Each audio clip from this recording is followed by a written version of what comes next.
পশ্চিমবঙ্গে ক্ষমতায় এসেই মুসলিমদের ওপর কঠোর বিধিনিষেধ আরোপ করেছে নরেন্দ্র মোদীর বিজেপি। এর ফলে পশ্চিমবঙ্গের রাজনৈতিক মহলে তীব্র সমালোচনার মুখে পড়েছে শুভেন্দু সরকার। এমন পরিস্থিতিতে কলকাতায় জুমার নামাজ পড়তে বাধা দিয়েছে আইনশৃঙ্খলা বাহিনী।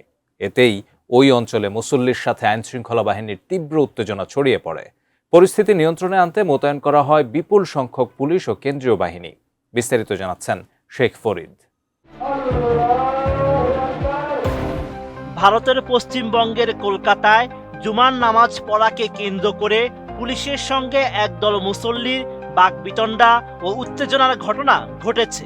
15 মে দুপুরে রাজাবাজার ক্রসিং এলাকায় রাস্তার উপর নামাজ আদায় করাকে কেন্দ্র করে এই পরিস্থিতির সৃষ্টি হয়। পরিস্থিতির নিয়ন্ত্রণে এলাকায় মোতায়েন করা হয় বিপুল সংখ্যক পুলিশ ও কেন্দ্রীয় বাহিনী।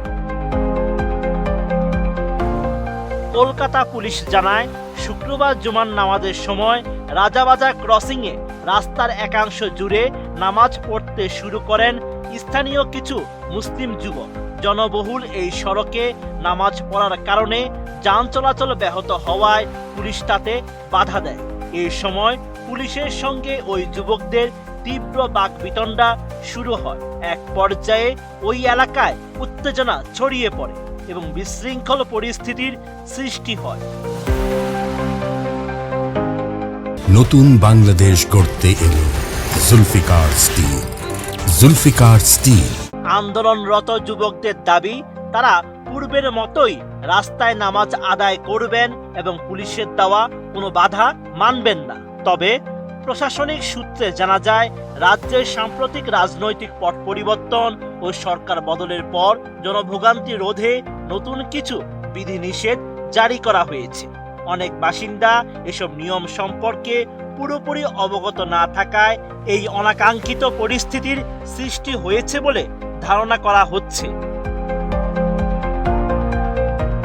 ঘটনার খবর পেয়ে দ্রুত রাজাবাজার এলাকায় পৌঁছায় স্থানীয় থানার বিপুল সংখ্যক পুলিশ সদস্য।